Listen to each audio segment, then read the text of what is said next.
Good morning, everyone, and welcome to another episode of the Teamwork a Better Way podcast. I'm Christian Napier, and I am joined by the the Purple Paisley Man today, Spencer Horn. Spencer, how are you? Good. Like being the purple paisley man, purple paisley people eater. I don't know. Well, here we are, Spencer. The warm before the storm, as we say here. We've got a big winter storm approaching here. But how was your weekend? Weekend was great.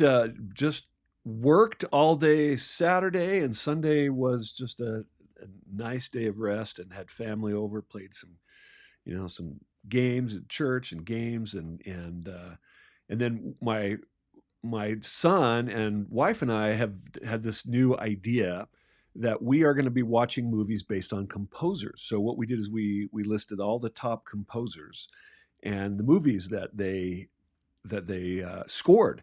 And so we started with Henry Mancini, and thought you might be interested in that. And so the first one we watched was just a silly, funny. It's called Condor Man. I don't know if you remember that from like the the Yeah. 70s. Really cheesy, but the music was good. Henry Mancini, and then we watched Pink Panther Returns as the next Henry Mancini movie. That's fantastic. If I recall, the lead actor in Condor Man was the lead Broadway actor for Phantom of the Opera.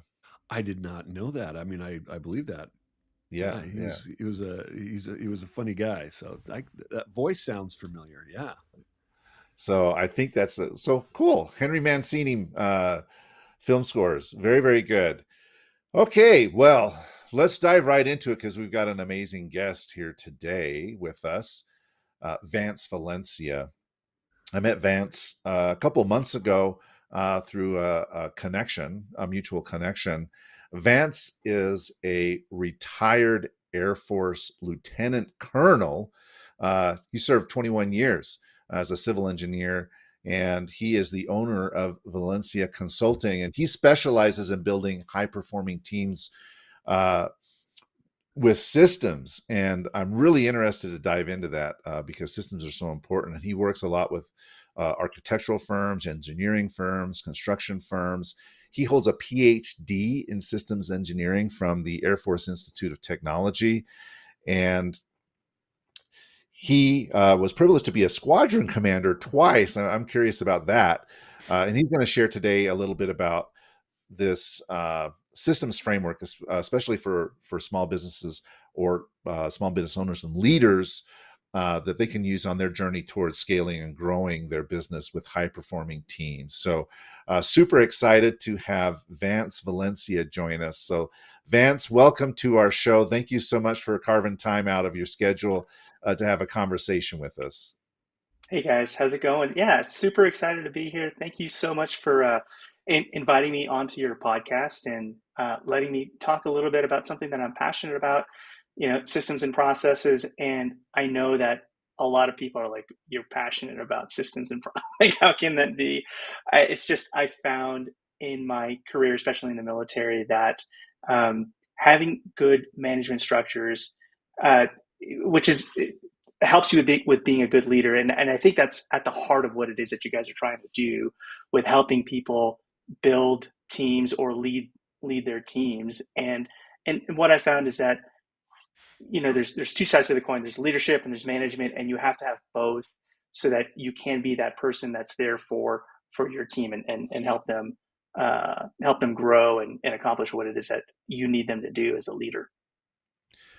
Well, thank you once again, Vance, for coming on and for that, just kind of setting the stage there. But I'm curious, before we dive deep into the systems element of it, uh, you know, 21 years in the military, that's a long period of time. That's a full career. Uh, Sometimes that transition is difficult. I know I've had family members that have been in the military for various periods of time, from a couple of years to 20 years or more, uh, and so I'm curious how you were able to navigate that transition of being in this military space for a long period of time, and then come over to the civilian side of the fence. Yeah. Well, one thing that we all know in the military and uh, uh, don't sometimes don't pay enough attention to is that one day we all hang up the uniform. One day the military thing ends, whether it's 4 years or 21 years. And when you get into that career, it's so easy just to get not necessarily stuck, but in that frame of mind, thinking that um, you know the next day is going to be just like yesterday was, and not paying enough attention to making that transition. And so, if there's any military folks out there listening, uh, transition really starts happening. You really need to start planning for it years out. I started planning for my transition, leaving the military about 2 years from when I officially retired. And one of the things that I learned is that the skills that we have in the military, or learn in the military, um, what do I usually say? Um, employing, you know, employing, uh, employing force to get people to do what we want them to do. That's not exactly transferable to the outside. And even as a civil engineer, um, the things that I did in the military aren't exactly, they're not one-to-one transferable. And so I've had to do a little bit of reorientation and self-education uh, to help with that transition out. And then also, I don't want to sound like I did it all by myself. The military has a very good system. Sorry for bringing that up early. System and process for transitioning out. There's the transition assistance program, and if you take all the classes, follow the track that you want, whether it's employment or small business ownership, um, or government employment. Um, if you follow the tracks, that helps with that transition out, because the number one thing most people are worried about is finding employment after they leave from the military. The other thing that I found super helpful and necessary is connecting with a community, because my community has always been the folks in uniform and the civilians supporting us, and so I lived in that bubble.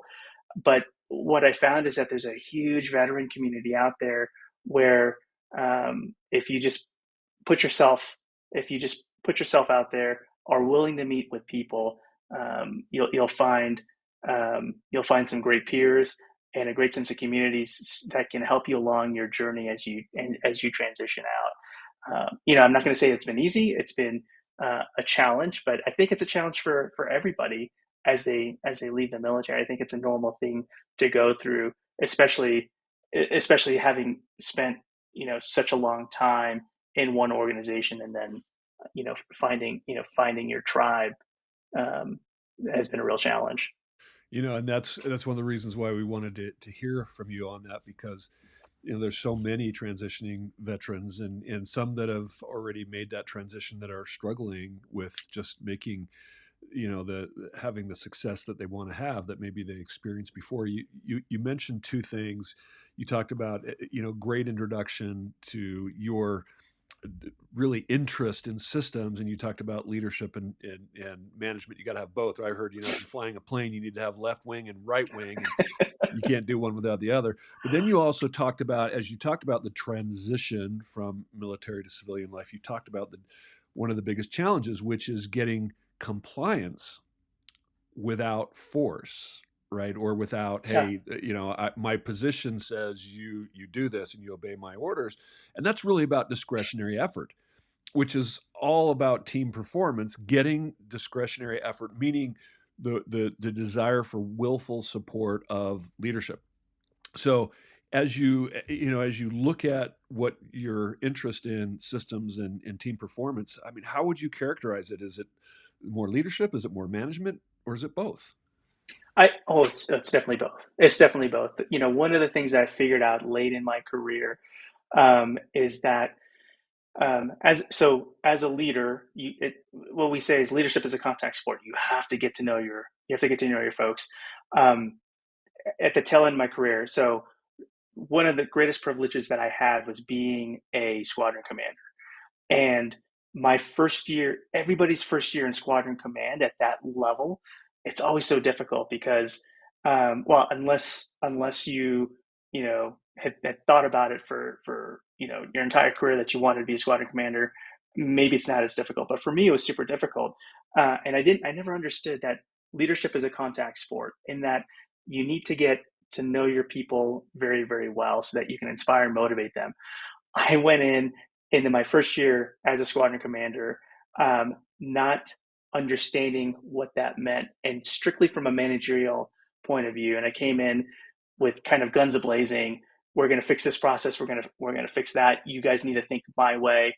And that first year went terrible. I was just talking to my daughter about it on the car ride from we went snowboarding yesterday, and on the car ride back, I was telling her about that first year, and how uh, my my command team, my deputy civil engineer, and my uh, uh, chief enlisted advisor. Oh my gosh, we just didn't get along, and part of it was because um, I didn't take the time to get to know them, right? As a person, I didn't take the time to understand what it is that they did, and really respect their expertise, their knowledge, um, the emotion and the sacrifice that they bring to their job. And so I really screwed up that first year. And as a team leader, when you mess up that bad at the beginning, it's really, really hard to recover. Now, because I was such strong on the management side, I was able to create a framework for my squadron so that things were as predictable as we could get them to be.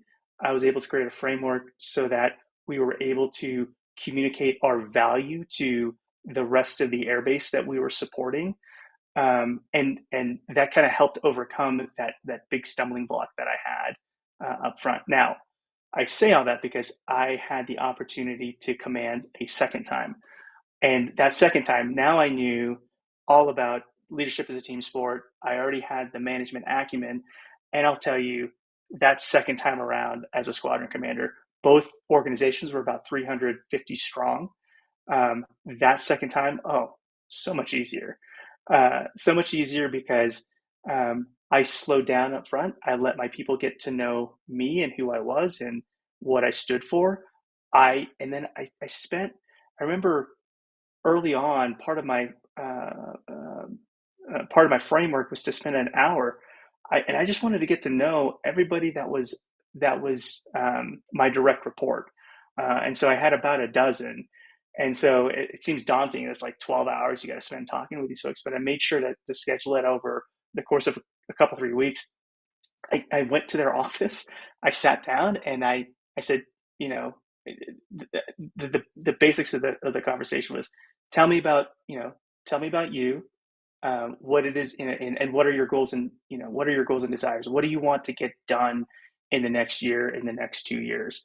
And that conversation was all about them, so that they I could get to know them. And it's funny, my second deputy said, in her 25 years of running that squadron, she had never had a commander do that for her, and it was well appreciated. So getting to know your people is such a huge part of being a team leader.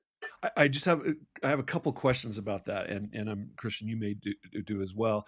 But my first question is that when you spent that 12 hours, how did you feel at the end of the day?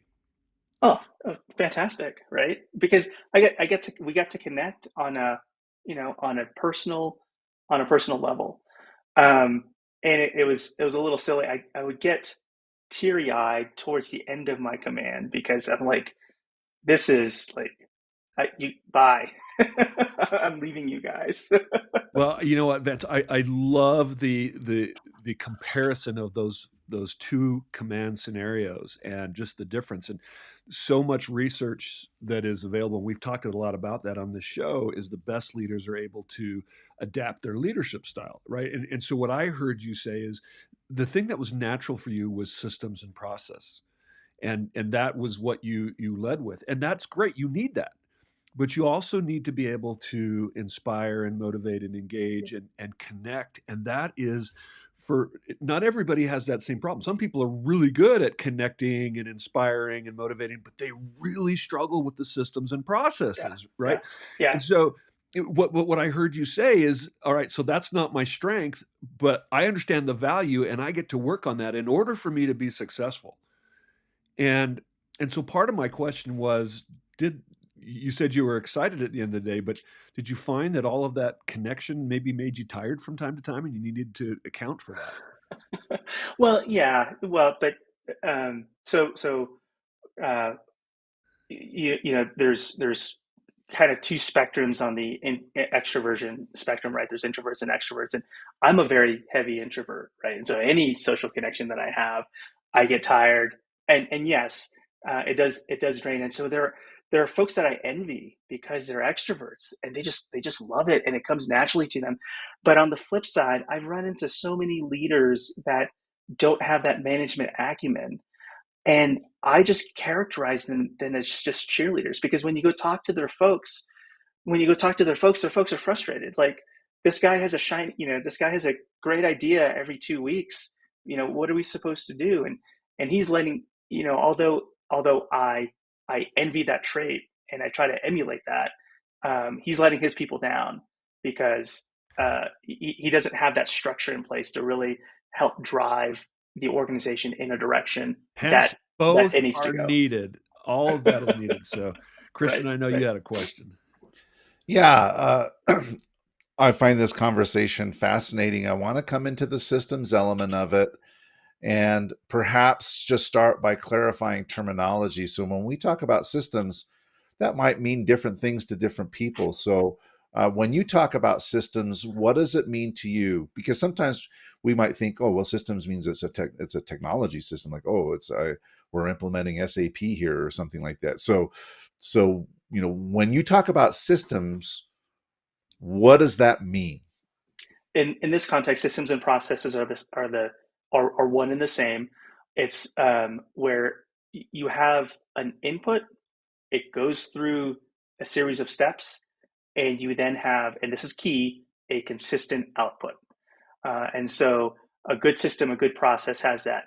There's some input that goes into a box where you transform that input into a consistent output, and that's it. That's what I mean by by a system and or process. So when I say system and process, just know that it's synonymous. And yes, when I talk to folks and I lead with or business owners and I lead with systems, yes, they do think off the bat sometimes an IT system, but really what I'm talking about is process. You have a customer come in, what's that interaction going to be? And if you have a good system and a good process, you know exactly the outcome of that interaction is going to be, because you have consistency in your process. Great question, Christian. And so people aren't left to their own devices. They know what step A, step B, step C, whatever it is, they know what to do, and that gives them then confidence to perform is what I would imagine, right? Right, and there's an element of you know what I do and what's important, which is accountability, right? So even if you have outlined and written the best process manual or best system, and talk to your folks about it, if you don't have an accountability system to ensure that they're following the steps in the process or follow up when they deviate from the steps in the process, that does you no good, because in the end, your team's going to revert to what's easiest, right? What's easiest for them, if there's no accountability, and so um, uh, the, the account the accountability piece, not allowing your folks to leave them to their own devices, will help you in getting that consistency and reliability in your business, or in the tasks that your team needs to deliver on.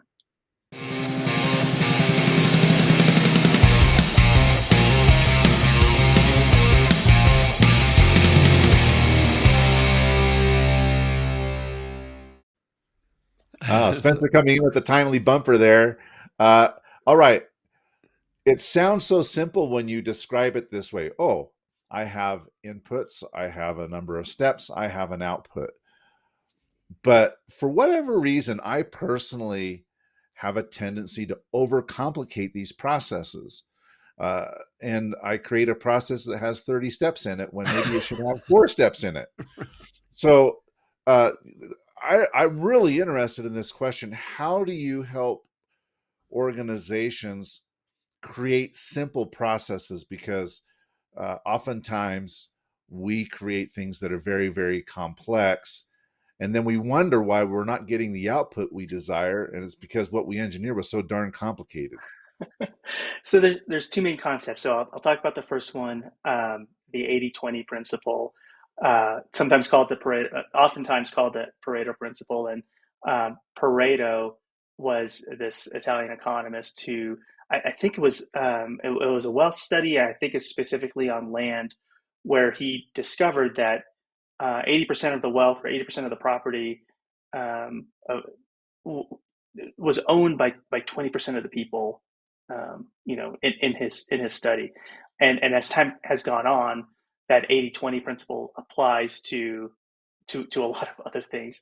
You spend 80% of your time on 20% of the tasks that get you the result, or if you're efficient, 20% of your time on 80% of the results, or maybe in a team setting, 80% of your disciplinary problems come from 20% of your people. Sometimes that fraction goes to 75-25 or 90-10, but the principle still holds.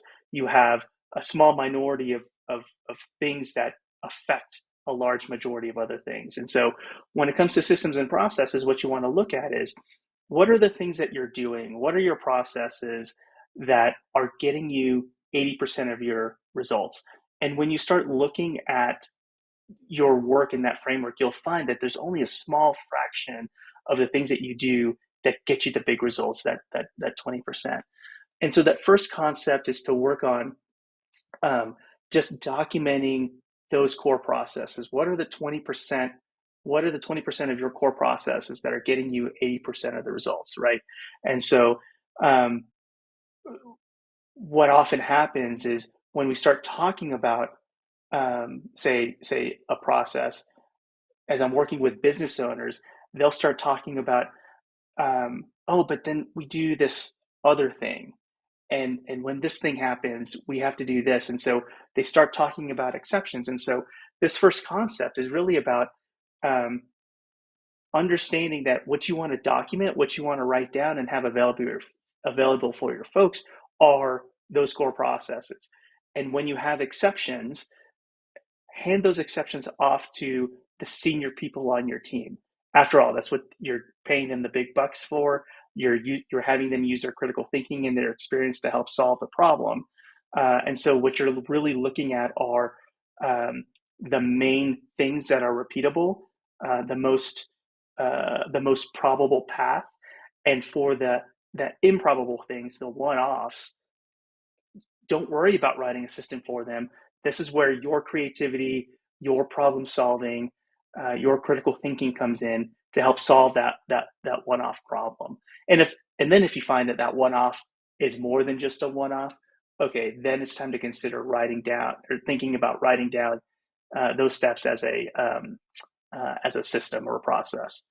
And then the other thing for you, Christian, the second main concept that I wanted to share was that writing down systems is actually a two-person job, because um,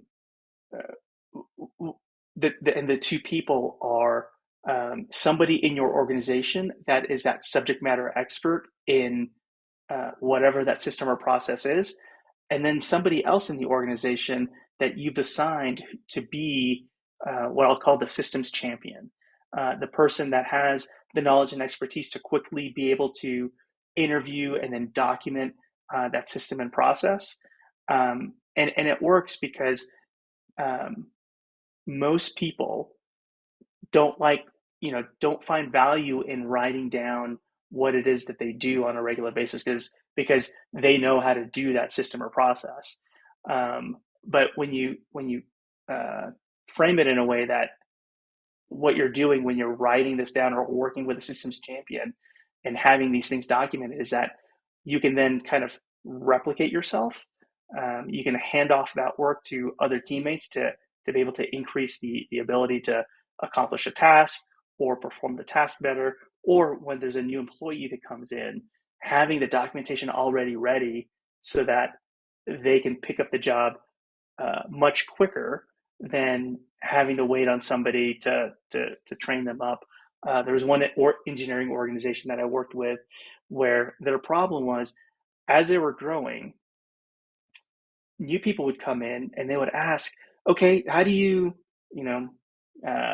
get an access badge? And the answer was, go talk to this person. And then the next thing would be, how do you get access to the different folders? And it would be, go talk to this person. They didn't have any documentation written down, and so that onboarding process for those new employees, it was so inefficient, um, and inefficient and frustrating for both the new person and the subject matter expert, because the new person would have to get the runaround to be able to start working, and then the subject matter expert would get interrupted in their day in order to help this one-off person.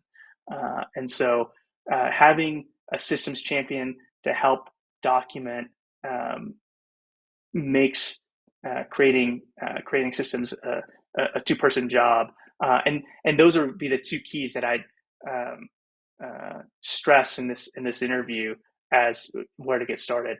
Understand what your core processes are, and then find a systems champion and make documentation of your core processes and systems a two-person job.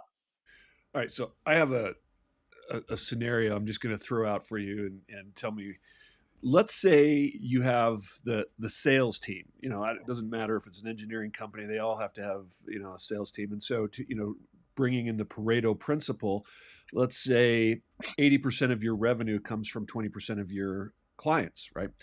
And that's typical. You have clients that are very engaged and are profitable, and then there are some that are less so. What would you say to the sales manager that says to their sales team, I need you to go after all of those those accounts, the 80% that bring us 20% of the revenue. What's the impact on the team if you have an approach like that? So a reverse approach Yeah. where that's interesting. Um, I've never I've never uh, thought of it that way, and I imagine if you And so in other don't, words, chase every deal, no matter how small. What yeah. would be the So impact on the team?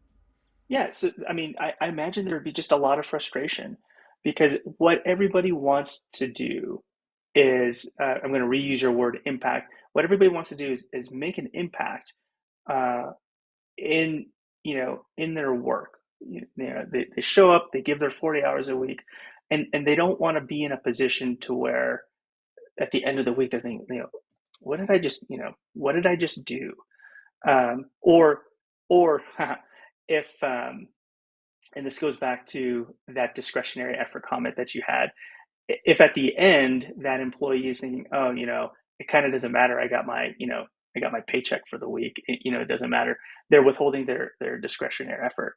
The kinds of employees that you want to be working with, to be working on your team, are those that want to have an impact uh, on the company, on the people around them, the team that they're working for, on the work that they do. When when you set up a system to where they can see that they're making major impact, where they're working on and doing actions that are getting 80%, that 80% chunk, not the 20% chunk, but the 80% chunk, they're less frustrated, they're happier employees, and you just get higher team performance from them because they're less frustrated and know that the work that they do is meaningful. And that's, I think, what everybody at some level uh, uh, wants to have is to show up to a job that is meaningful, and that they're and that they're engaged. And so it's incumbent on the leader to make sure that they're not doing the reverse Pareto principle, like you suggested in your scenario. That don't have them chase after every lead. Be able to identify those um, um, those key clients or those key actions that are really making an impact on the business, on the work, on the people around them.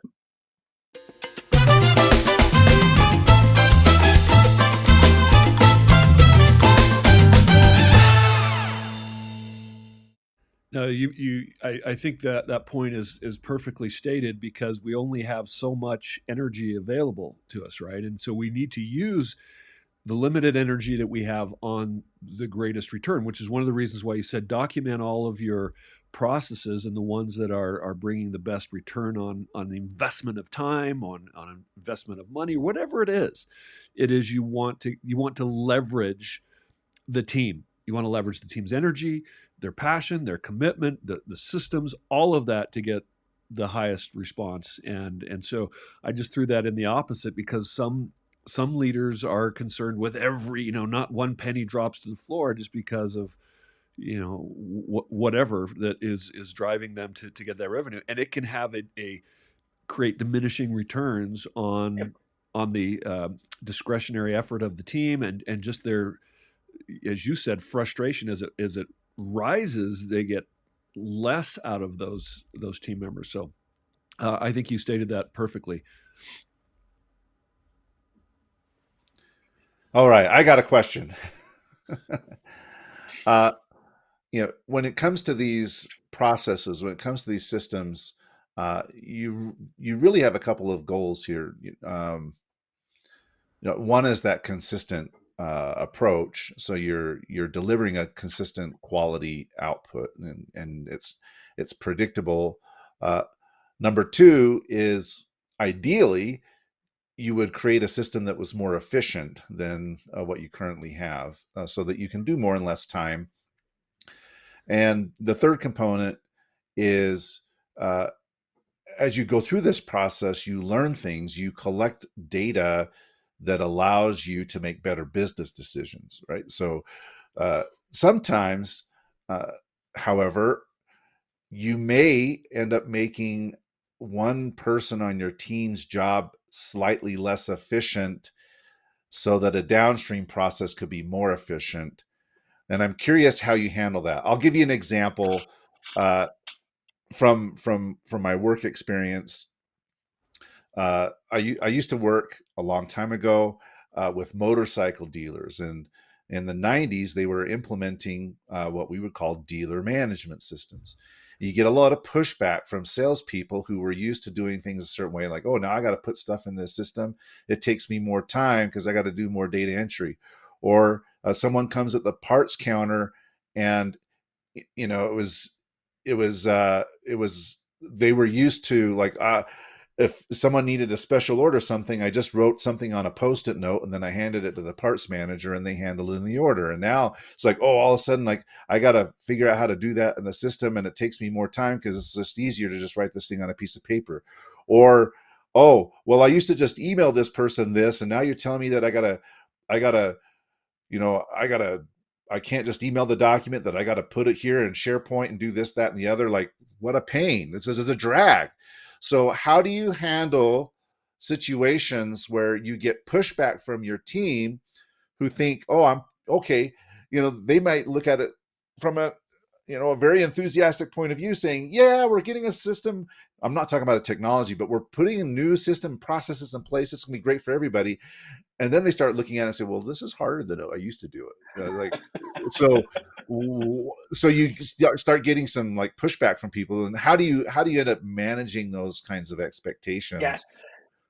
So in your scenario, if you were a client and you came to me and you said, "Hey, I've got this problem, and I need to fix one particular part of the system or the process, and to make the overall system efficient," my go-to tool is something called value stream mapping, and it's a very I don't want to say it's complicated in that people can't, but it's an intense way of transforming the organization, where you take a look at, what's your current state, what is the future state of the organization that you want, and when you know the current state versus the future state, you then know the risks and gaps of your performance, and you come up with an action plan.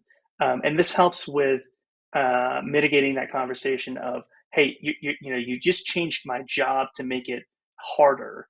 Well, we did that because it's for the good of the overall system. That framework takes several months to implement. Now, for small businesses, that framework is kind of it's over. Let me just say it's overkill. When you run into that scenario where you're changing somebody's job, for the betterment of the organization, the way to handle that is months before, uh, weeks or months before you actually change their job, and it's this concept of socialization. It's part of change management. It's it's having discussions, and not just one way discussions, but truly, back and forth, engaging with your folks, understanding where they're coming from, uh, in their work, engaging with them, and letting them know, hey, I hear you, but here are some changes that are coming. Here are some changes that are coming down the pike, and we need, we need your support. What are your, what are your misgivings? What are the things that are bothering you about this? And genuinely engaging with them and engaging their concerns, um, and talking with them.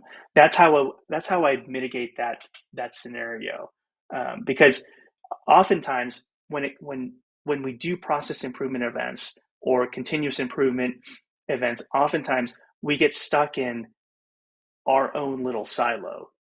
Our work, head down, we're going to improve this particular process. But what we've done is something called sub-optimization.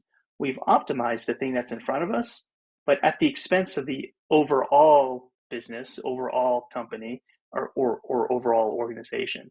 And so when it comes to um, process improvement and systems implementation, you want to think about the overall business, the larger business, and make sure the work that you're doing is making positive impacts on the bigger picture. And so the way around, sub optimization is to, as a leader, have that big picture view of the business, and know that when you're going to change somebody's work, you're going to impact them, not just at work, um, you know, not just the work in front of them, but also on an emotional level, because they've been doing that job the best way that they know how, and you're basically telling them, we're gonna, when you tell them we're gonna do it this way because it's better, you're essentially telling them your way wasn't good enough. And if you have conversations with them in the weeks and months leading up to that change, that'll help mitigate that situation of resistance to that change, and help um, overcoming that, or not overcoming, but getting better people buy-in for what it is that you want to do. So I know, Spencer, you got a question, but just really quickly, this conversation reminded me. I recently went to the Honda dealership to get my car service done, and one of the things they started doing, I don't know if it was a year or two ago, is they started having the service technician take a video, right, of the car repairs or services being performed. And they're walking around with their phone and they're recording, okay, here's the engine, this, and then we did this, and here are your brakes, and they look good, and oh, this car's out. Well, it takes the guy, I don't know, a few minutes to walk around the car and record all that stuff. And if I'm the service tech and I am getting compensated based on efficiency, you know, I darn well better make sure that this isn't going to adversely impact my efficiency and potentially my pay, because I've now been asked to walk around with a camera and record what I've done. That wasn't in the job description before, and now I'm adding an extra 5 to 10 minutes on every job that I do, having to walk around and record this thing. So I think you're exactly right. If you don't involve people in that process from the outset and Yeah. have them feel like they were part of the solution, I'd be pretty upset. So I like this idea of breaking down the silos, the sub-optimization, all that is very, very interesting. Sorry, Yeah. Spencer, I just had to interject that Oh, before that's you great, had great your question. question and comments. So, talk to us about one of the things that I know you talk about are the four stages of business, and what do systems look like at each stage, and how does an organization know what stage they're in? Yeah. So at the very beginning, and so as a beginning business owner, the very beginning is in the survival stage, and every business has to go through it. Every business owner goes through the survival stage where their performance is up and down, and when you look at systems at survival, what you'll find is that either there's nothing documented, or things are documented haphazardly, or if you have a team, um, there's no regard to systems and processes, right? And the problem with being in survival is if you don't get help getting out of survival, you'll eventually get out of survival because you'll have to close up shop and and move on to something else. For So those, I got to interrupt you because this is super mm, important. And one of the things that I notice is in this survival mode, you're not making decisions based on really systems that are logical. It's just gut feel. I feel like I need to be here. I need yeah, to be go there, absolutely, yeah, and it kind of can feed into that what I was talking about earlier. We got to go after every penny, and so we're yeah, actually spending time in a we're using our time unwisely. yeah, yeah. So that's survival. Um, the vast majority of businesses are in this next stage, which is stagnation, right? And so, what's nice about stagnation is that you're able to cover your expenses. Maybe you've got a slight growth on or a slight growth trajectory for your business, but um, things are flat. Performance is flat, revenue's flat, and um, uh, in the stagnation phase, what you'll see with regards to systems and processes is that some of the things are documented, um, but the problem with the documentation is that they're not well organized. And so to get out of the stagnation phase is you want to start thinking about organizing your systems and processes. You want to look at um, how am I getting my customers in the door? What's my sales process? What's my onboarding process once I complete the sale? How do I then deliver a result to a client, and then how do I get repeat business? If you can walk through that customer journey and understand every system and process that supports it, or the core systems and process, I'm sorry, when you look at the big picture that way, you're looking at those core processes, and then you want to understand how do your systems and processes support that customer journey. Um, and so, if you can get into um, organizing your system, these documents into something that's easy to use, easy to access, easy to write, that makes organizations so much easier for your team. Uh, you know, the classic way to do it is just open up a Word document and start writing down your notes. But what I would encourage your listeners to explore are the software as a subscription services uh, for documenting your systems and processes. There are some great tools out there that they can use to help. So leveraging modern technology, not relying on pencil and paper, paper printouts is the key to organizing your processes to get out of the stagnation phase. The next phase that um, in business ownership um, is the growth phase. And growth, and this is where everybody wants to get to, is and growth is nice because you have a trajectory upwards in as far as revenue, as far as performance, as far as client acquisition goes. But the only drawback is that that growth is linear, right? It's just a straight line. It's a straight line up. when you're in the growth phase, what you want to do um, uh, with your systems and processes is you want to start looking at optimizing. Um, once you've um, once you've started once you've started once you've gotten the documentation down, you can then look at okay, I've got the basics down for this. I've got a good system. Okay, where can I start looking at improvements to really get performance to the next level? Um, and with optimization, those are things like the process improvement, uh, like those like brainstorming sessions with your team to see, you know, how do we make how do we make this um, how do we get this system and process more efficient? If you get out of the scale phase, where you really want to be is in the growth phase. I'm sorry. If you get out of the scale phase, what you really want to be is in the growth phase. And the growth phase is like the scale, except it's exponential. And the way out of that is now looking at what are the other supporting systems that you have. You're able to get client acquisition. You're able to optimize your operations, and then repeat customers. But what about now your people systems? What about now your management and leadership systems?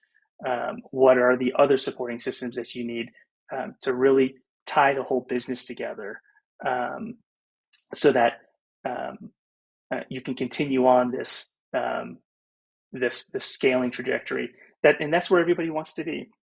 In the small business world, it's all about scaling and growing. But how do you get there? And what I'm advocating for in this interview is that using systems and processes to work through the four phases of business will get you to um, eventually the business that you've always dreamed of. That asset where you now have choices about whether or not you want to continue on the business, whether you want to sell the business, so that you can retire. And so, just to sum up the four phases of business: survival, stagnation, um, growth, and then scaling.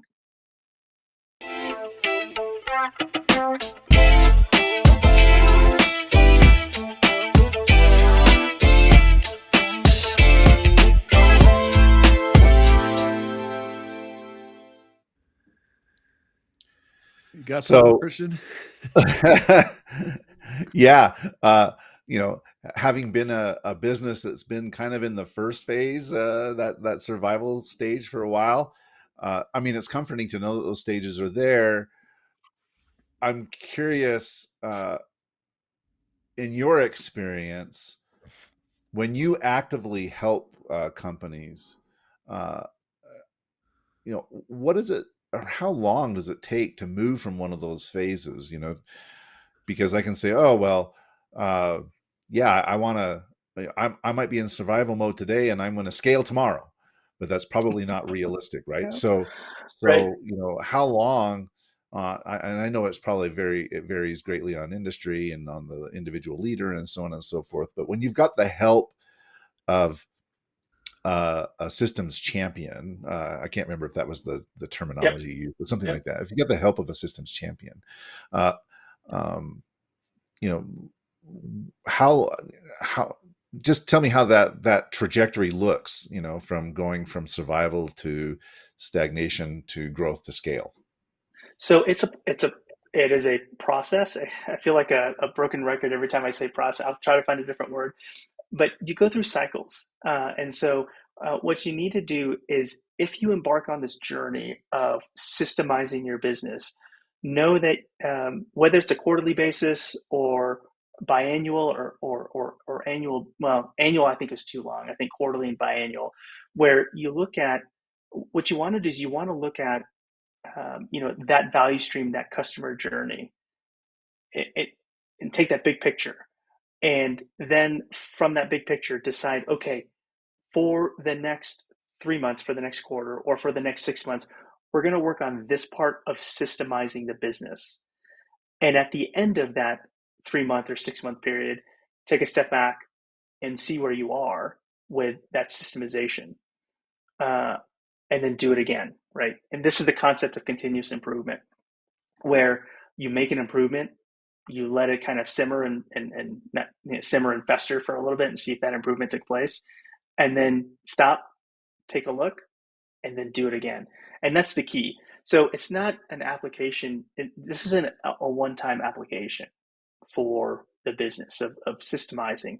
Um, I so I have not had a chance to work with a company for years yet, but as I talk to other folks that work in this space, um, some have been lucky enough to be working with company for 2, 3, 4 years, and I have a story of one of my colleagues who was working with. It was in Australia. I think it was I think it was a fire inspection service where they had in Australia.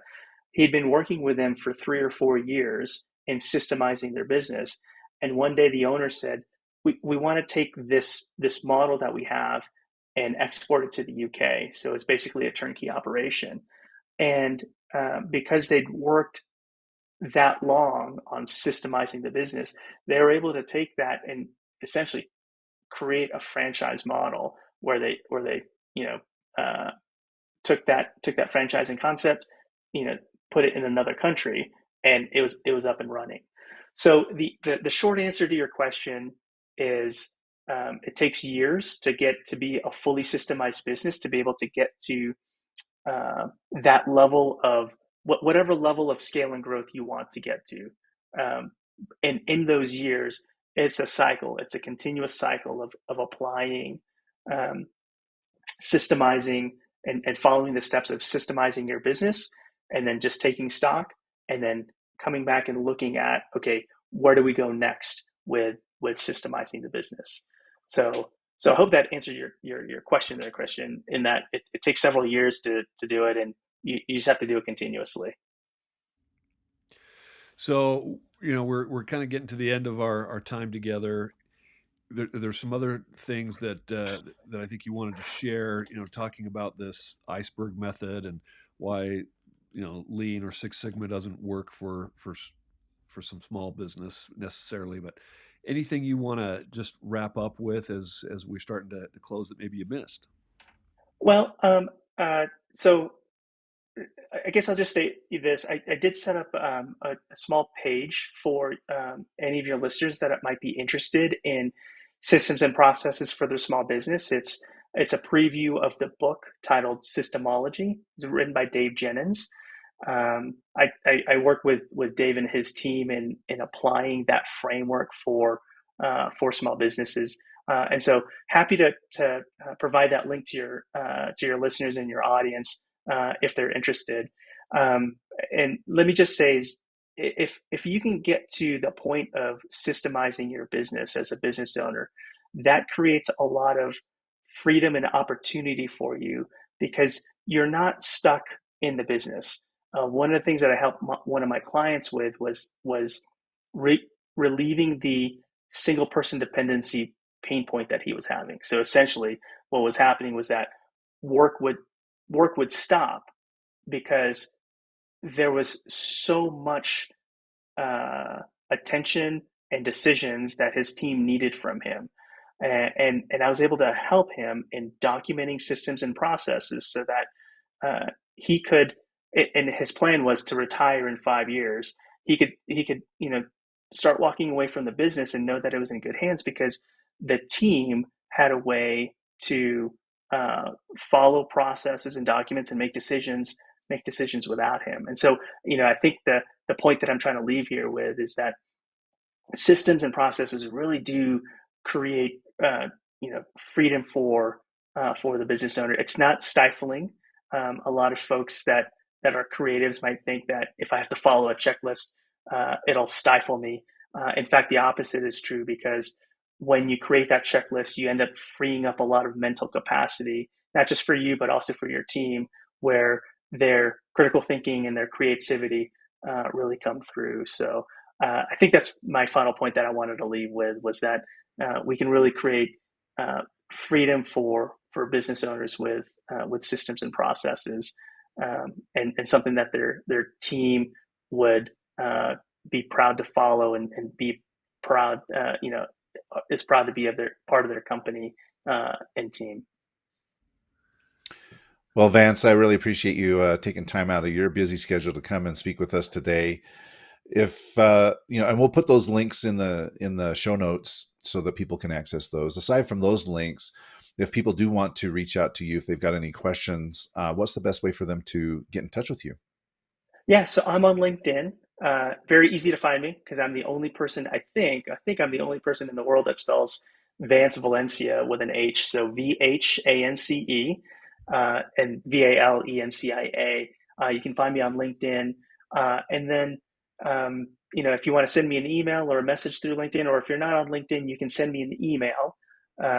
It's simply vance@vancevalencia.com. So happy to have a conversation with anybody that needs systems help for their business. I want to say thanks for inviting me onto your podcast. I had a great time. Well, it was our pleasure to host you, and we're so grateful that you took the time. I learned a lot in this hour, and I'll be reaching out afterwards because I definitely need help in this area. Spencer, you do a lot of fantastic work with teams around the world, and if people want to learn more about the things that you can do to help them improve team performance, what's the best way for them to reach out to you? Thank you, Christian. First of all, thank you, Vance, and thank you for your service, 21 years in the military. On behalf of my family, we really appreciate all that you did, and so glad to have you on the show. And people can reach me on LinkedIn, and I use that every day. So Spencer Horn, and unfortunately, our live LinkedIn presentation did not work today because of somehow the time got screwed up and it just didn't go active. So I apologize for that. But Christian, with all of your great experience, I know people are reaching out to you. It just happened yesterday, right? Or the day before? How do they find you? How do they find Yeah, you? LinkedIn as well. I think I'll just go unanimous on the LinkedIn here. So just look for Christian Napier on LinkedIn. You'll find me there. And thank you so much again, Vance. And I echo Spencer's sentiment. Thank you again for your service. Listeners, thank you for joining us. Please like and subscribe to our podcast, and we'll catch you again soon.